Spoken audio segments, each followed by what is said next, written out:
Here we are. We are live Thursday, March 29th, 2018. Season 7, episode 15 of our favorite show to watch live on the East Coast and respond, predict, and break down, make a full analysis of the show. It's the Scandalous Scandal Recap. I'm your host, Larry Brown Jr., joined by my fantastic friend, the Janiyah Wright. Janiyah, good evening. How are you? Hey LBJ, I gotta be honest with you, LBJ. I am tired. I don't know what Listen, they keep it think, real. what they, I don't know what they think they're doing with this later time slot, but I am no spring chicken, and I don't appreciate this later time slot, LBJ. But the episode was good. I'm excited for tonight's chat. I really am. Listen, do you remember when Scandal came on at 10 and we used to do this at 11 and sometimes stop doing this at 12:30 in the morning? I know, but that was years ago, LBJ. Years. Seasons Okay. upon seasons ago. So we will Seasons we will upon dive into seasons. it. We will dive into Yes. it before you start snoring live on the air. I know, We are I know. so glad. I'm literally asleep right now. Like I'm a zombie. So yeah, we should get going. Yes, we're so glad LBJ, that you're here. the chat is rolling. The chat is awake. I'm asleep, but the chat is awake, The chat LBJ. is live. Wait, like for real. Like Love Prince Nelson is Yeah. here. What up, cuz? We've got Shard Battle Woo! 303, Linda Gaston. We've got Patricia Weatherspoon, Deborah Battle, Akosua O, Woohoo! Kat Harlem, Grace, Kevin Wright, Idon Matrix, Yes. Nomina's Harmony. We've got Mrs. Creole Davis. We have Echo O is in the room. Uh-huh. King G is here tonight. Woohoo! Stanley Johnson is here tonight. We Yeah. have everybody here. Lacey Rideout, Tashelle, everyone. Miss L is here. Everyone is here tonight. I love it. Yay. LBJ, everybody is here, and I am so happy because, guys, we are now after tonight. There's only 3 episodes left. We have to, hold each other tighter than we ever have before. I'm so excited that everybody is here tonight. Thanks for joining, everybody. LBJ, let's hop in. Listen, Okay. tonight's episode was everything we needed to be. Tonight's episode was called Noise. Noise, noise. That's what tonight's episode was. I don't Noise. stop with it, but we get your point. Whatever. Shout out to Diane Jones as well as Lena May and One for All, who is also joined the chat. We see you guys continue the conversation live in the chat. Let's jump into this thing. We left off with last season 7 episode 14th episode. Charlie's missing. What happened to Right. Charlie? Charlie is now being held in a bootleg version of a hole created by Cyrus, who thinks he is B613. Right. And he is essentially trying to get Jake to confess that he hijacked the plane with Cyrus and David Rosen on the plane and the other staffers. Thus, thus his entire debacle, and Cyrus gives this whole speech to America. But the clincher of it all, the gag, the twist, the B613 got in my throat. The cog in the wheel. The cog in the wheel is that they want Charlie to confess to hijacking the plane because Melly put him up to this assassination attempt on the life of the vice president. Thus, Cyrus's reason for getting into the Oval. Janiyah, any thoughts as you saw Charlie in this fake hole that Cyrus has created? We progressively see Charlie worsen physically because they've been beating him. He's given a few ultimatums. What are your thoughts? Catch us up. Well, LBJ, first of all, I think it's important for us to remember that torturing Charlie is basically like, tickling your cousin. Okay. These B613s, they don't feel this pain. They have been trained, LBJ, to mentally detach from these situations. And so you can go ahead and torture him all you want. That kind of physical torture is not going to get what you want out of Charlie. And so already, they weren't going to accomplish their goal with that original tactic, LBJ. And it was so crazy the way the episode started. It started out with QPA just being searched by the FBI. They were in there, LBJ, throwing all the papers hither and thither, taking Huck's equipment. Okay. And all of this, LBJ, all of this because Cyrus is making he's executing this plan, LBJ, to get himself into the presidency seat. And the other thing that's come from all of this, and this is where we ended at the last episode, LBJ. We ended with Quinn going to who? I'm going to go ahead and say it, Olivia, for help, for partnership. And that's how we really started this episode. We started the episode with a QPA, Olivia, collaboration getting kicked off. They decided, listen, this is bigger than all of us. This is about Melly. This is about Charlie. We have to partner to get things done. And so throughout the LBJ, again, they're ousted out of their headquarters, LBJ, because the FBI done tow it up, okay?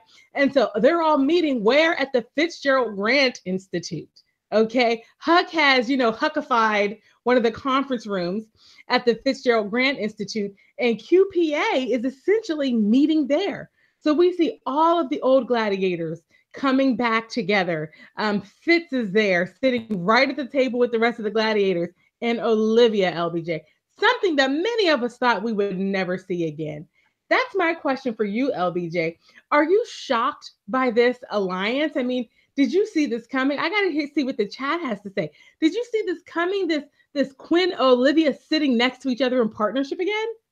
I totally saw it coming, and I think if we go back and let the record reflect, we will see that I actually predicted that they would come back together. Remember, Olivia made Quinn, Robin, Lindsay. Remember, she's That's Quinn because of Olivia, okay? So essentially, she's Geppetto, and Quinn could be potentially a Pinocchio in some regards. I think that it's important for us to realize that there is a deep dynamic there that cannot be avoided. And we saw that today when they were all gathered in a conference room at the Grant Institute's office. What I will say is that it was great to see all of them together at the table, and they've now set up shop in this new place, and they are doing what they do. And it was good to see them out of their environment, but they were still holding on to what we know them to do as gladiators through this show.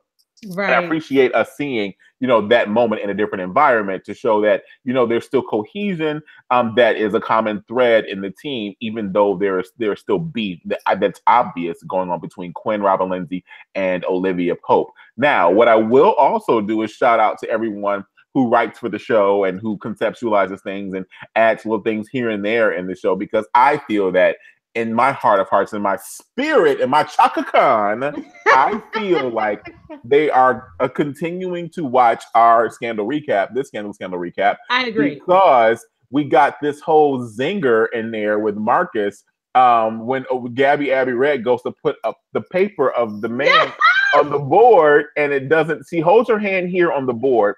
She's talking about said potential criminal, and she's talking on the board, hand on the board, doesn't move, and she walks away, paper falls. She's like, oh shoot. Marcus walks up, he's like, I'm sorry, we couldn't find any of that sticky paper that he used. I'm like, shout out to us!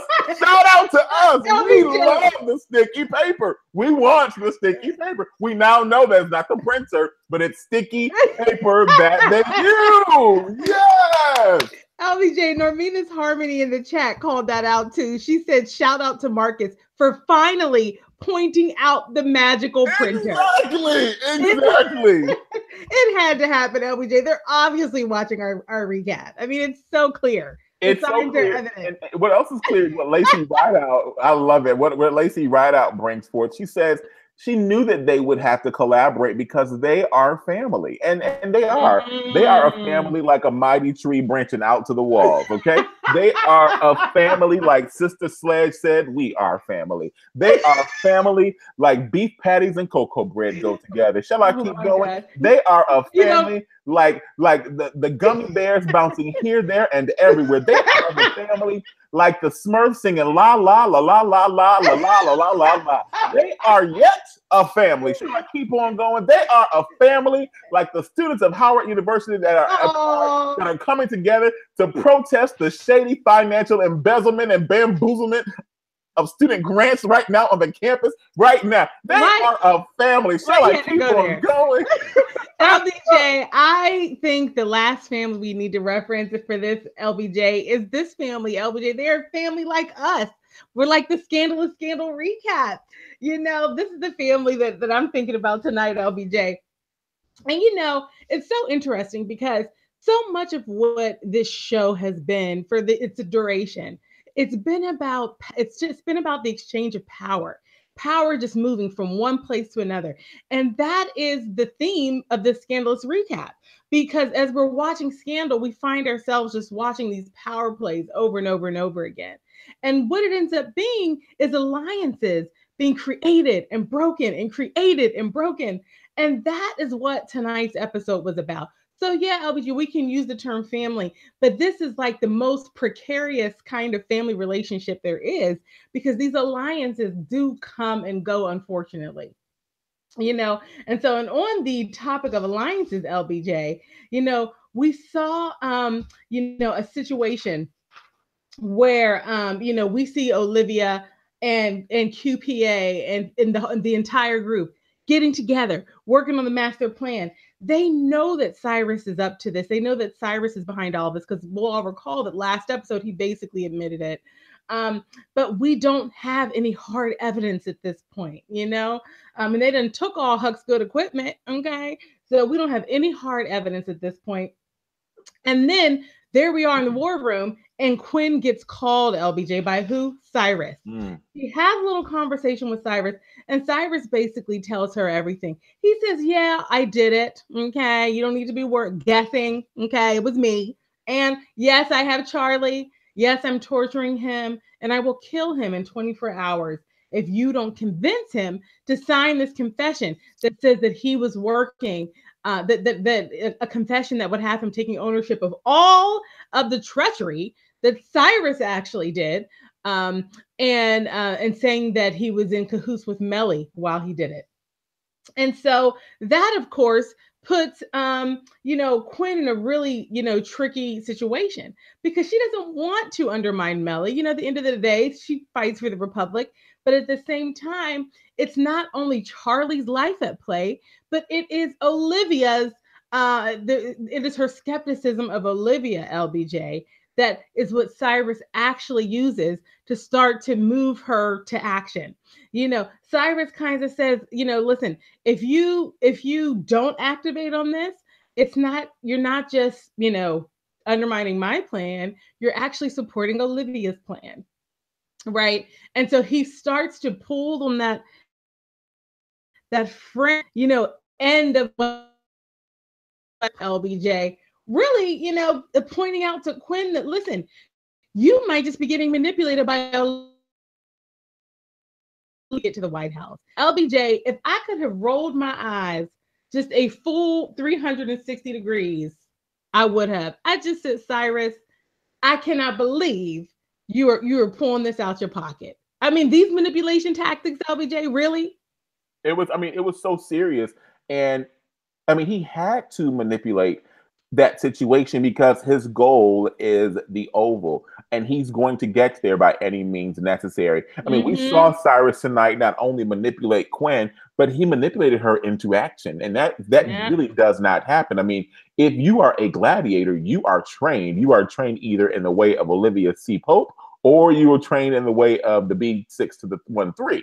And then you've been turned gladiator, but you still got some B613-ish ways about yourself.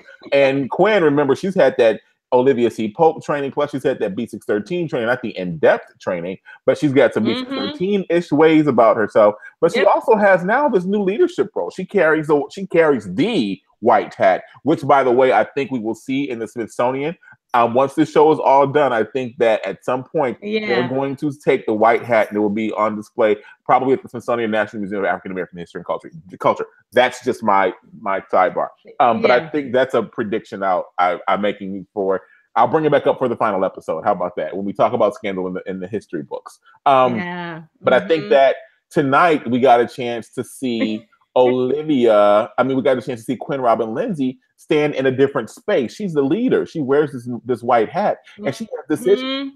And then not only did Cyrus manipulate her, he like I said, he manipulated her into action. After her conversation with Cyrus, she's like, listen, I've got 24 hours to save my man's life. Let me go in here and do what I need to do. She goes inside. Once she goes inside, she's like, hey, listen, I just had a conversation. I'm like, you just saw a ghost, Quinn, Robert Lindsay. What happened? She said, no, I talked to Cyrus. You talked to Cyrus, Olivia. He had the nerve to go to you.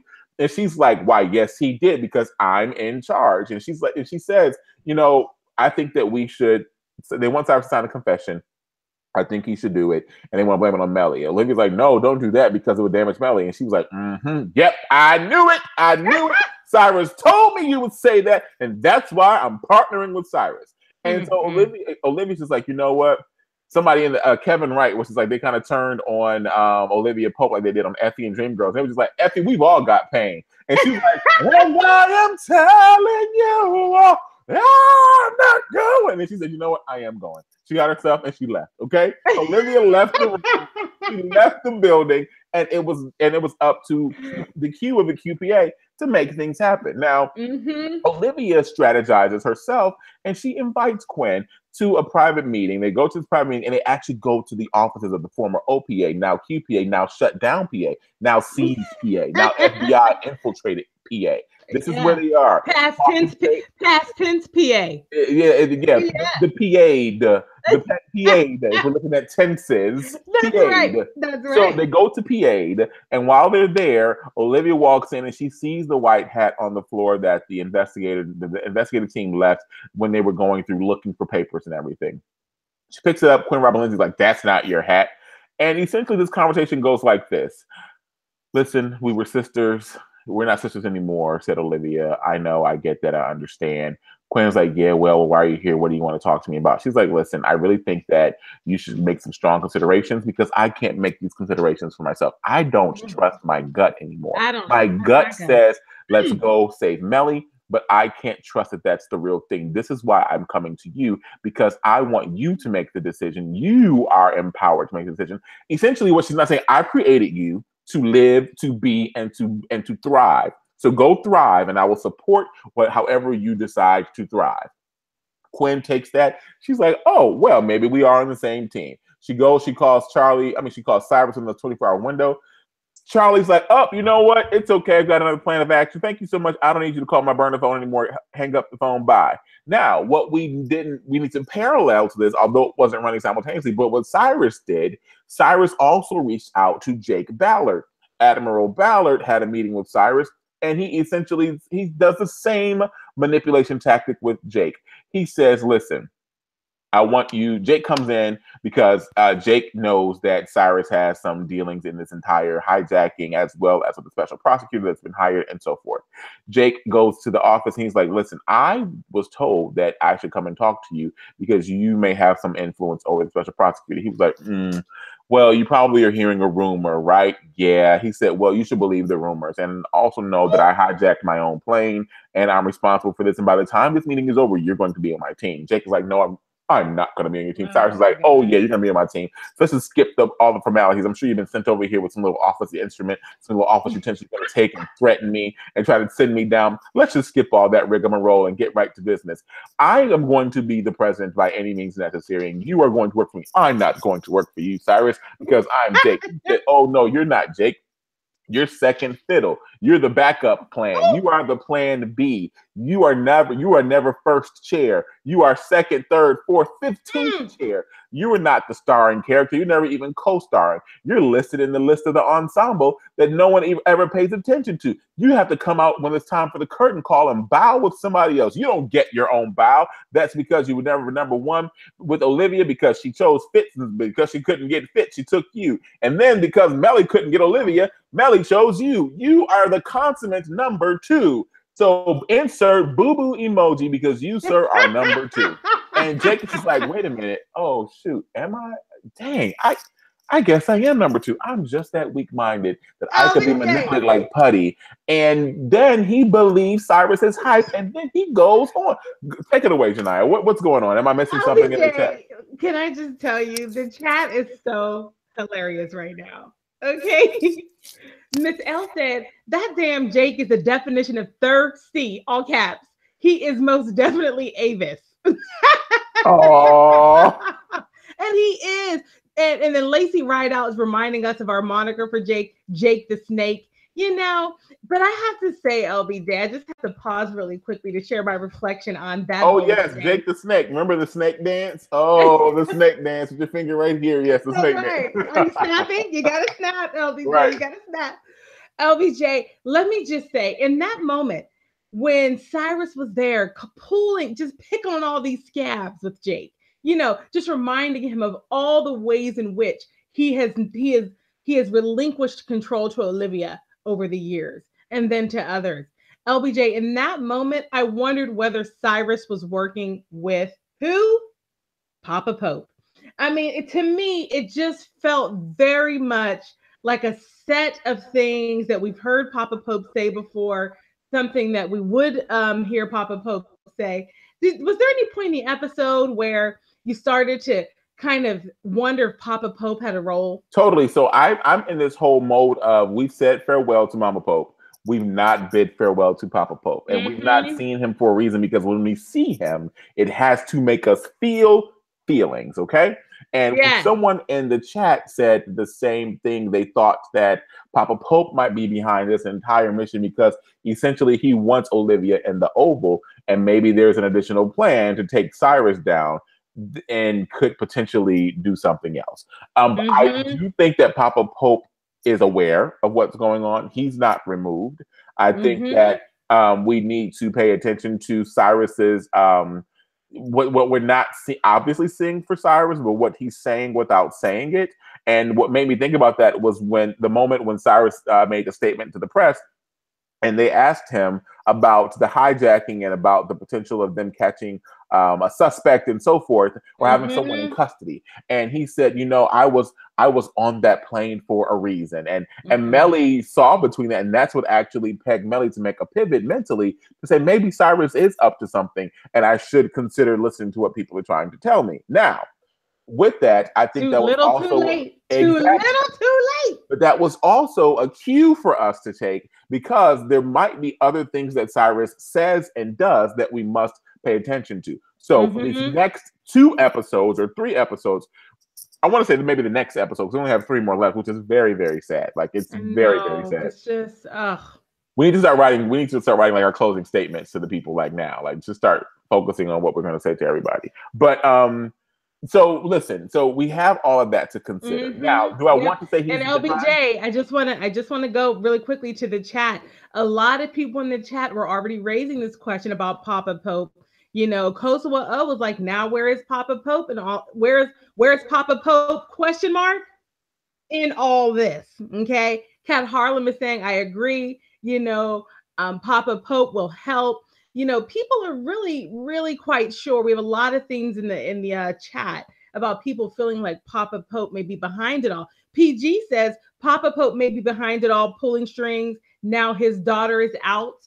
You know, so LBJ, we aren't the only ones thinking that Papa Pope has a role here potentially in terms of how things are playing out. I mean, this plan is so windy. There were so many pieces that we know Cyrus as a political mastermind for sure. But this kind of really, truly, I mean, this is like genius level manipulation of the Republic that he is playing out here. And that's some Papa Pope type stuff if I've ever seen it, LBJ, for sure. For sure. So, correct me if I'm wrong. When we heard Attorney Mickens make his statement to Jay Charlie, who, by the way, Charlie. did you all peep what Melly said in the Oval Office about Charlie? And she's like, I'm supposed to believe that this man with no last name. Charlie I'm with like, no last this name. is so good. Like these last episodes, the writing are absolutely hilarious because they're taking these moments to really like Yes. feed into the things that you and I have been talking about. When I say you and I mean like Janiyah, myself, and all of you watching that we talk Yes. about, we tweet about, and everyone else in the Twitterverse and online who are talking about Scandal. We've all been discussing these things. It's like they are listening. They've listened to what we've been saying, and now they are also paying homage to the work that people have put in to celebrate this show. I really appreciate Yes. that. So shout out to the writers once again For for sure. mentioning that we don't know Charlie's last name in this entire thing. But I think that he said something to him where he mentioned taking down the plan, writing. He crafted a plan to take down the vice president, the elected vice president, and so on. And that's what made me really think Papa Pope as well, because it was just like, wait a second. No, that was Rowan may have a little dabbling going on in here. Anyhow, that's neither here nor there, so to speak. Mm-hmm. Let's continue on in the episode. So we go through, we see this manipulation happen between Cyrus and Jake, manipulation between Cyrus and Gabby Abby Red, I'm gonna call her Katie, that's her real name. Between between Quinn, Rob, and Lindsay. And essentially, that's the noise of the episode. Cyrus is the noise. And you know what you have to do with noise? You have to turn that noise off. Like there are some good sounds, good noise can be considered sound. There were great reverberations that happen and vibrations and intonations and melodies and tunes. But when it's noise, you want the noise to end. You want the noise to stop. And that's what we saw tonight. Essentially, Cyrus's guy is out. He's not B613, but we know Cyrus has a guy. Like, Cyrus killed him. Oh, yeah. Cyrus has killed people.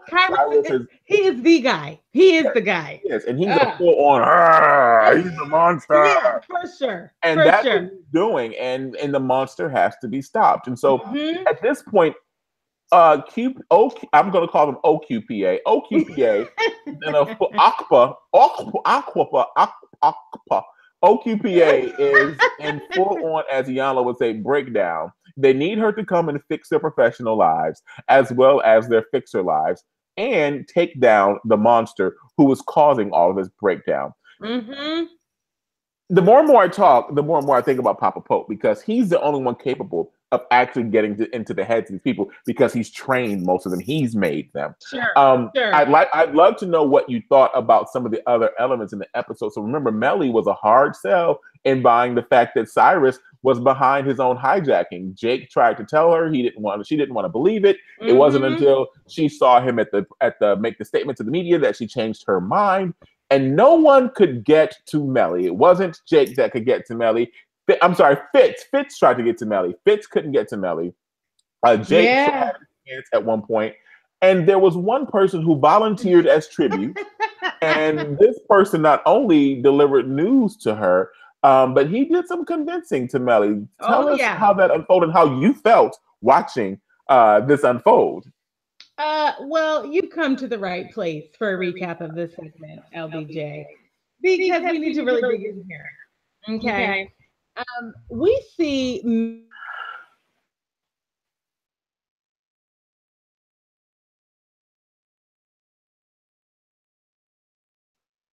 Janiyah, you just muted yourself. For some reason, you muted yourself. Like you said, we see, and then like the mute came up. Oh, LBJ, that's B613, because they don't want to killed. LBJ, do you see? I will not be silenced.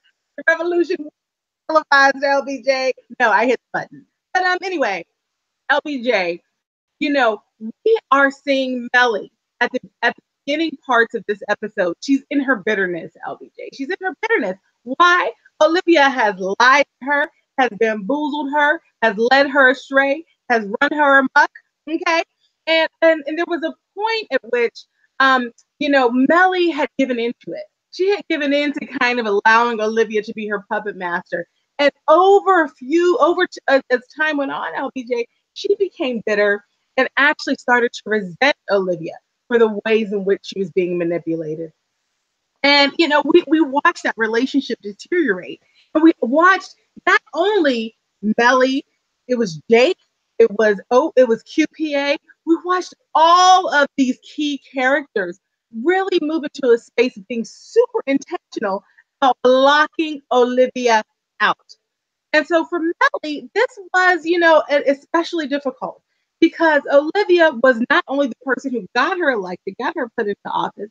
Olivia was, I'm just going to go ahead and use the F word, closest thing to a friend that Melly has had. And definitely since she's been elected, Olivia was the closest thing to a friend that she had.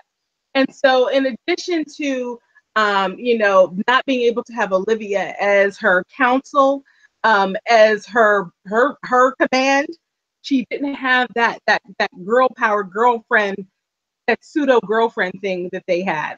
And so for people to come to her today and to raise the premise that would have made Olivia right about something, Melly was not trying to hear it. If anybody else in the world had started to point a finger to Cyrus, she probably would have been just a little bit more open to it. Because it was Olivia, LBJ, she was not trying to hear it at all. And so she's saying, no, I'm just going to paraphrase. She basically said, talk to the hand when people came to her, including Fitz. Okay. But then who walks in? And he's just really walking in, with all of their history. And it's Marcus, LBJ. He is deployed to the White House to go and have this conversation with Melly. And LBJ, we see Marcus go in there. I'm sorry. I'm reading the chat, and this is so funny. People are talking about Melly and Marcus. Like, it's so good. I'll read them, some of them. LBJ, I'm sorry. Okay, Go ahead. But now you got to read them, LBJ. What are they saying? No, because we didn't make it there yet. Like, get us to the part so I can say something. Okay, get to the part. Okay. So then Marcus walks in, and Melly's not listening to anybody else about this, thinking that about Cyrus, being in the mastermind of all this. And when Marcus comes in and he says it, well, all of a sudden it sounds like it might make sense. Okay. And he starts to use all this, these double entendres. He's like, oh, you miss her, don't you? Talking about Olivia. But is he really? And so LBJ, long story short, he literally pulls out a bottle of dusty nectar, LBJ. Dusted off that old nectar, LBJ, and poured it all over Melly's head. Before you know it, they are where LBJ said, okay, and all of a sudden, Melly's on board. She believes it all, LBJ. She has seen the light. Yeah, she saw the light, and she saw some darkness too, okay? Listen here. So Marcus is like, Marcus is like, I volunteer tribute. Marcus low-key was missing that Melly thing too. Remember, we saw Marcus giving her the eyes in the TV screen. He'd be watching her, and he felt the feeling, probably crossed his leg, everything, like, wait, that Melly she's sure is revving my motor. Oh, that Melly. She sure could. I sure could. We sure could. Oh gosh, I need to go find a spigot and tap the tree of nectar. And that's just what he did. And so for him to be able to do it when Fitz couldn't. That's the thing. So if Fitz had tried, LBJ, I mean, he really walked in there with his I used to be the president suit on, okay? And he really tried it. Melly was not picking up what he was dropping. Marcus walks in. All of a sudden, she's listening. And she's listening because she was listening. And then not only did she listen, but she allowed welcome touch. Okay. It was welcome touch. In this day and age that we're living, you've got to make sure these touches are welcome. Okay. And that's just what happened. There was some thigh touching, some hand petting. And the next thing you know, we cut to a scene, and there are these luxurious sheets on top of this bed. Mm-hmm. Melly's there with her hair ever so strategically laying across the pillow. And I said, watch Marcus roll over. And all of a sudden, you see insert black guy's body coming in. And Cornelius comes up in that joint, and she goes, good morning, Mr. Walker. And he goes, good morning, Mr. President. And I was just like, yeah.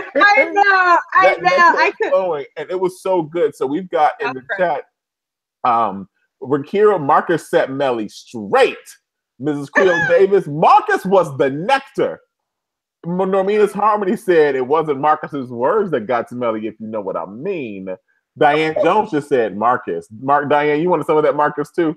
Then we've got, oh my gosh, who was it? Oh, the chat just jumped. Oh, here's Kevin Wright. This is what made me laugh out loud. Her lady parts got some relief because Melly had been pent up, Melly. No, long time, LBJ. Poor thing. Oh my gosh. And LBJ. And the thing we have to remember is, as Marcus was there helping Melly to get the groove back, there was somebody watching LBJ. It was Jake. Okay. Yes. Yes. Okay. And One for All calls it out in the chat. Love Jake being told he's always second fiddle, only to be one-upped by Marcus. There was a point in the episode where, Jake is talking with Melly about this possibility of, Cyrus, being, masterminding this whole thing. And you know what? Melly just wasn't ready to rely on Jake for counsel. And we have to remember, Jake came on to her recently, and she had to really put him in his place. You work for me, buddy. Okay. I'm not about to be a part of some scandal with you. And so, in addition to Jake having these moments in this episode that are just reminding him of the fact that he tried to get Olivia, never really did, that he tried to be right-hand man to the first President Grant, never really was, now trying to be right-hand man to this President Grant, still isn't. And then, on top of all of that, LBJ, he comes on to her, she shuts him down. Marcus walks himself, tenderoni, right on into the office, okay, and she gets got. And Jake sees the whole thing. It was too much. It was too much. He was way too much. A goner. It was way too much. Rakira said Marcus wanted that nectar. Then we have, One for All also brought up a good point. She said, "And did you see how Marcus leaned back when the girl walked up? He was like this. He was like, let me post up right here. Yeah, he said, let me post up right here, real quick. Right here. Then, then they said that Rakira said Marcus wiped away the cobwebs. Kevin Wright said, Rakira, he killed the spiders. That's what he did for. He killed the spiders. This is so good.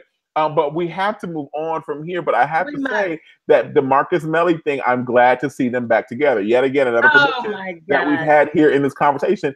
It had to happen. We got it. We had to see a Marcus Melly moment one more time. Say you are glad to see it? Are you kidding me? I told you I was. I was looking forward to this. I predicted that we would see this. What I did not predict that we would see was an amazing conversation to do a real gut check between two comrades who have now formed. And that's between Fitz and Huck. It was a very tender moment that we saw in this episode. Remember, we've seen the darkness and the light of Olivia Pope. We've seen her wear all white coats, white hats, and then she started toying around with different colors. She started with gray, and now she's just straight up black. And there's anything wrong with black. People of Wakanda, gather around.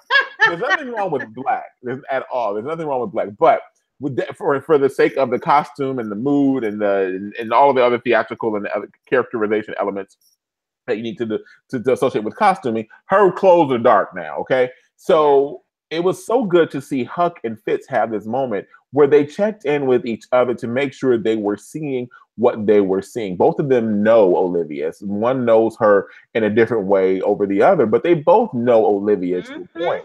And they know how she moves, how she flows, what her triggers are. They know her working. And Huck says to Fitz while he's in the office, he's like, "Hey man, listen, can I talk to you?" And Fitz is like, "Sure." And he said, "It's about Olivia." Fitz closes the door. He knows it's about to be serious business. Yes. Now, does he know all of the nuances of Huck? I don't know. I don't think he does. But what I do know is that the common denominator was Olivia. It was Olivia's well-being. And it was also the motivation that Olivia now lives with them knowing all that has transpired in her life to this point. And Huck's essential goal was to figure out, is this the real Olivia I'm seeing, or is this a fake Olivia showing up? And he had to check in with Fitz because Huck felt that it was the real Olivia, and Fitz also felt that it was the real Olivia, but they had to affirm each other. Janiyah, what other elements were involved in that moment that you brought out?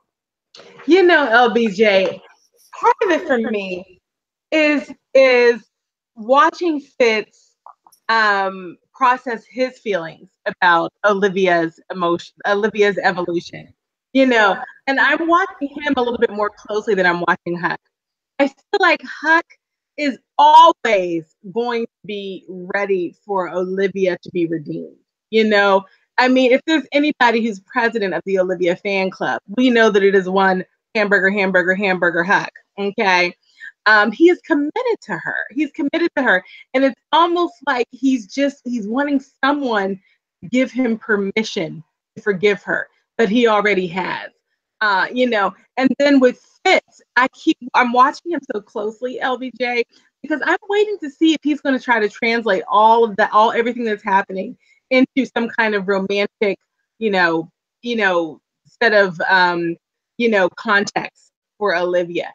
We've seen him in the last couple of episodes kind of try to, bring back, the days of yore. He's bringing up the old stuff, LBJ. He's wanting to reminisce. He's wanting to get her forgiveness for his transgressions of the past. He's wanting to forgive her. And so anyway, I am watching Fitz for all of this. Kind of just, again, I'm watching him move closer emotionally to Olivia. So him and Huck saying, yeah, maybe this is the old Olivia. This is the one we used to know. For Huck, that's the love of his life. That old Olivia, that's the love of his life. And I think he's trying to get closer to that, LBJ. And I'm thinking about the other characters. We watched Gabby Abby Red reconcile this old Olivia, new Olivia last episode, and then we watched this episode, Quinn grappling with it a little bit. So anyway, LBJ, I think that this is what's going to play out in the last 3 episodes. We're going to figure out whether Olivia truly is trying to find some level of virtue again, get a little bit closer to that white hat, or if LBJ, you know what, she is just trying to get back to the White House.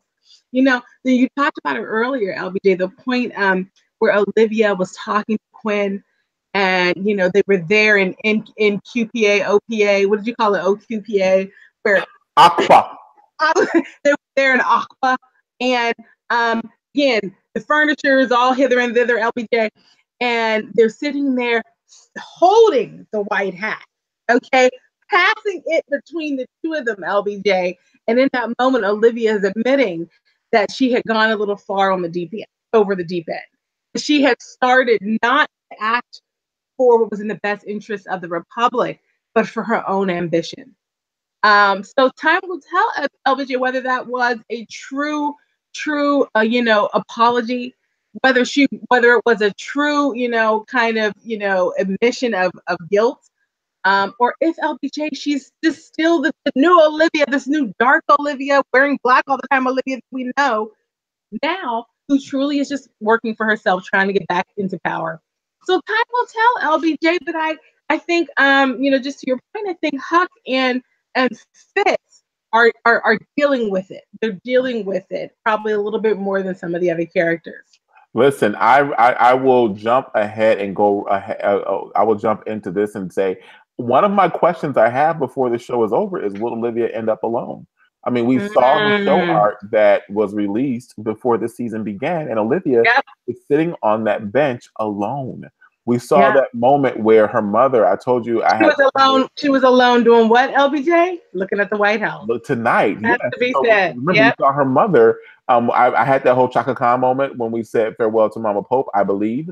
And I said, I feel like Olivia could potentially end up alone. And then tonight, we saw her sitting on the bench when all the world turned against her. When they said, Effie, we've all got pain. And she said, you're gonna love me. She went back and she was like, all of that drama, and I'm still sitting here on this lowly bench looking at the White House in which I want to reside, potentially. The White House that my daddy wants me to have. The White House that I thought that I would once decorate as the First Lady. The White House that I did all kinds of stuff traipsing through there and gallivanting and doing all kinds of loop-de-loos and hooty-hoos up in that White House. That's the same White House that she was looking at. And I said, gosh, like, her dad's alone with his dinosaurs. Her mom's alone with her thoughts and her TV watching her baby. And she could be alone. Oh, Chaka Khan, we need to pray against a generational curse over the Pope family. That's what we have to. Oh, Chaka Khan, touch the screen right now. I feel it. I feel it. I feel it. I feel it. Yes, that's what we must do. Oh my God! Essentially, like Olivia, she could end up alone. Another question I have is, where the heck are the grandchildren? Now I know we had a mention of one tonight. Like, oh, he's going to play. No, he didn't. Y'all ain't paying those checks to those kids anymore to come in there and play those parts. We need to see those children before this episode is over. We probably will never see them again. But those are 2 questions that I had from tonight's episode. Any questions that are outstanding on your end? You know what, LBJ? No questions. There's a prediction that's been raised in the chat, or maybe it's just a hope and a dream. So this relationship with Marcus and Michaela It it seems to be, it continues in How to Get Away with Murder. Does So, it really? well, that's what I'm reading here in the chat. Now, you guys know I got to get, Oh. I need to watch How to Get Away with Murder. But Well, listen, if they have a child together, Grayson could be Charles. I have a child who could play. He doesn't have a twin, but we would respect child labor laws. Like I promise you, Shondaland, like give him a but screen test. He'd he be is great. very well behaved. He has a very pleasant temperament. He does. LBJ. He is He's easy to very work with, friendly. as are his parents. That's exactly right. I concur. Miss KOTV says, I need Michaela to show up in these next few episodes to interrupt this Melly Marcus thing. Okay, you know what? There's just it's going to be so hard to guess about what will happen in these next 3 episodes. But we know one thing is for sure. Papa Pope is coming back. Yes. Okay. There's another thing that we know for sure, LBJ. And LBJ and correct me if I'm the only one who thinks this. I think somebody else is gonna die. No correction needed. No correction needed. These are 2 things we can know for sure. Papa Pope is in cahoots somehow, okay? And we also know that somebody is going down. So LBJ, that's what somebody or is it somebody's? Because a war has now been waged with Melly Grant and Olivia Pope now at the helm of her B613. Olivia is back in command. She is the figurative hell and high water for Melly. LBJ, you can't just assume commandship. The command has to be overtaken, or command has to hand over the keys. And so at the end of this episode, LBJ, Melly calls Olivia to the White House. Once again, they're in that secret White House basement hallway in the alley. Nobody knows where that is in the floor plan. The bowels of the justice system. In the bowels of the justice system. And Melly calls Olivia and says, you know what? I need you to kill Cyrus B. I need you to be my command. Well, guess what? It's not that simple. Jake has not relinquished his commandship. Okay. And in fact, he said to Melly's face, I'm not B613 is not at your service anymore. He's now serving Cyrus. And so we'll see, LBJ. We've got at the very end of the episode, the Melly and Olivia team is back together. The sisterhood of the traveling pocketbooks are back. That's what's going on now. I also had to bring something, and it feels so good. Go kiss a Phil, baby. Remember that from the Fresh Prince? When they did, she's like, "Go kiss a Phil, baby." So that was Jennifer Lewis. That show was so good. It was. So here's the thing. I also have to shout out social commentary mentions in the Melly and Jake scene. And Melly and Jake, a couple of things that she said to him were so key and intentional, but it made so much sense to put them in there. And we saw Melly really asked Jake, why have you turned on me? Because she confronted him. She's like, listen, let's go do this. Cyrus is behind us. He's doing something. Jake is like, yeah, it is, but you're going to go down for this because Charlie now says this and they're all going to believe it. We can tie everything to you. And essentially, we're done. And so she's like, why are you doing this? Oh, wait, let me guess why you're doing this. Was it because I didn't play into your antics? So, was it because when you touched my hand on the floor and it was unwelcome touch, I wouldn't let you hold my hand. I wouldn't lay with you. Is this the reason why you're doing this? Oh my gosh, like this is so poignant for such a time as this. Simply because we are hearing all these testimonies of women who have had opportunities snatched from them and positions snatched from them because they would not comply, because they wouldn't be obedient in some people's eyes. And I think that's very important to point out also. And LBJ, there was the other social commentary, and it was related to the special prosecutor whose son died at the hands of ridiculous gun violence. Absolutely. Where he says basically a person who wasn't mentally competent was allowed to purchase a bunch of guns and then went out and killed his child and some other people. And so, there was also a moment where the show was just reminding us about that, LBJ. And it was so wonderful because it was just Shonda, again, making these characters so complicated. Yep. Just when you want to hate a person, just when you want to really think that they're evil, you start to understand that they really, truly are on a crusade for what they think is right, and that there's some redemption in all of us, LBJ. This again, the show continues to just rip from the headlines. Yep, and there was another moment it was so good. There was another moment in the preview that I had to bring out, and I was going to bring that up too before the special prosecutor. But she also says in the Oval Office, Melly does in the upcoming episode, "Time's up. Let's go take over. Let's go run this." And that's one of the themes of the campaigns going on now. Time's up. There's a whole movement in these streets about time's up. We also had to look into the preview as we look ahead. And Dan Blakemore brought this out, and I thought I saw this as well, Dan. I'm glad you saw that. That's why hashtag LBJJ. Dan will get that. The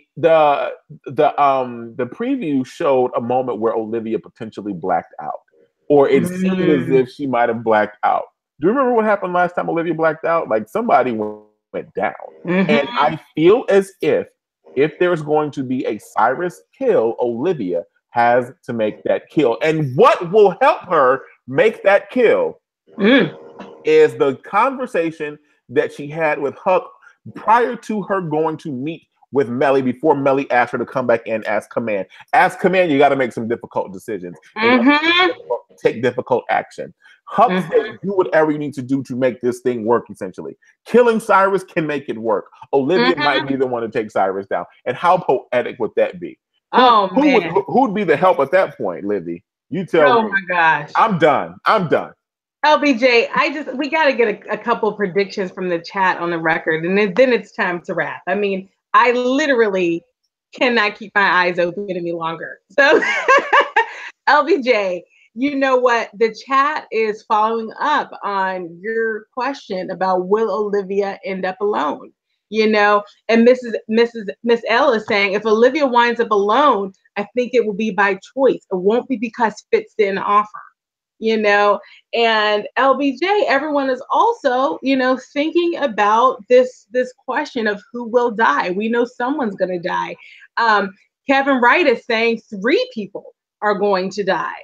You know, and I love his premise because it relates back to the will Olivia ever be free? You know, he is saying that it's got to be Jake, Cyrus, and Papa Pope so that Olivia can be free. That it's got to be those 3. And I agree. I mean, if Olivia was going to be free, I mean, all of those men would have to go. They would have to go, you know? And frankly, for Olivia really to be free, she needs to get her ass out of Washington, D.C. That's all I've got to say. She's got to get out of there. You know, she truly, truly wants to be a person that leads with virtue. She cannot do it from the White House or from the Fitzgerald Grant Institute. She's got to get out of there, LBG. That's my hope for her. Well, listen, maybe she will go and stand in the light in the future of the show after she gets off of the bench alone. Maybe. Oh my gosh, Harmony says, I think Olivia is going to die. I know it's unbelievable. This is my prediction. Normina's Harmony. You think Olivia will? Oh Lord, not Olivia. Oh Lord, they can't take down the stop. And maybe that's how it's has to end because there's no more motivation because the denominator is gone. Wow. Yeah. Somebody had to say it. And that's ending up alone. Well, no, you'd be resting in the arms of the Lord if you. But she. But there won't be any spin-offs of the show. Exactly. Wow, Normina. Yeah, that's my goodness. Wow. Oh yes. You know what? I'm sorry to get your feelings hurt because a woman got your job. She did your job. She said that. That's right. Well, that's what she said, Melly to Jake. That was really, really good. Well, LBJ, I think it's time to wrap. You know, guys, we have to really think about how to wrap things up with these next 3 episodes. It's so bittersweet. It's like the sweetness is that, you know, there's this feeling of, boy, you know, we've run this marathon and the show is running its course, and that's wonderful. And we know these characters and we, you know, believe in this show. But it's so sad because this community, this getting together, this fun, this chatting, you know, we only have 3 episodes left. So guys, we got to figure out what we're going to do here for these next 3 episodes to really, you know, go out with a bang. We got to do something.